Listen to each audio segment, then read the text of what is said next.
you don't always get what you want, but you get what you need. Like if you'd given me what I wanted, right? I mean, I would be a failed musician right now, probably. or or the like. And so, the beginning of my career is literally like falling off a truck, rolling down a hill and hitting your head on a pot of gold. And I suppose this is like I don't know if it's the end of my career, but 30 years later, the monetary supplies may be expanding at 7% a year from 2010 to 2020. And I'm oblivious really I'm not really registering Bitcoin, and I'm not really paying attention. If you'd asked me what the inflation rate was in 2012 or 13 or 15 or 19, or even January 2020, I would have said, what, 2%? I would have said 2%. And so it took a trauma, right? And March was a trauma, right? It took a grotesque distortion of the world economy, which I found to be horrifying. Took a horrifying trauma in order to wake me up. And following March, right, that sent me down this rabbit hole where I discovered, Saifedean's Bitcoin standard. And I discovered, everything, right?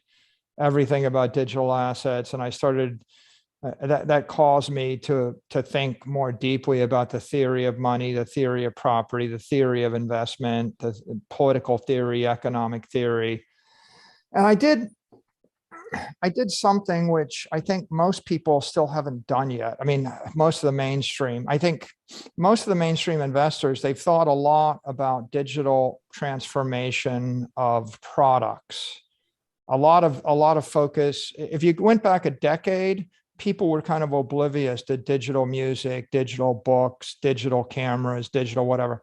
And that's when, if you jumped on the mobile wave and you invested in Amazon and Apple and Facebook and the like, you would have done well, or Google. But by 2020, the mainstream media and the mainstream investor had figured out digital transformation of products. And and you could point your finger towards some examples, like when Warren Buffett buys Apple stock, that's an indicator, right? That, when Carl Icahn and Warren Buffett both bought Apple stock, you could see we're kind of crossed the chasm there on all those digital transformations. But in March of 2020, I think we saw the explosion, or the catalytic event that accelerated and demarcated the digital transformation of property, money, and energy.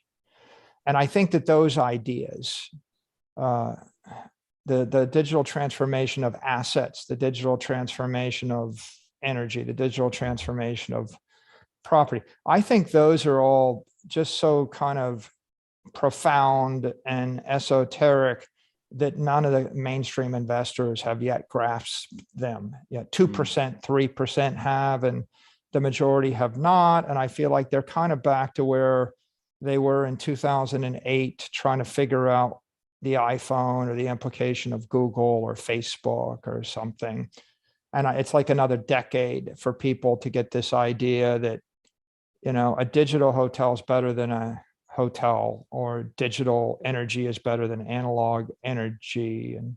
And such a thing even exist, right? And they, like they can't even conceive it existing. So what does it take for you to see the light on that? And I think there's a small group of, the Bitcoin OGs, right? Somehow they're sensitive to this. You need some kind of earth-shattering event, and everybody gets it. Some revelation, right?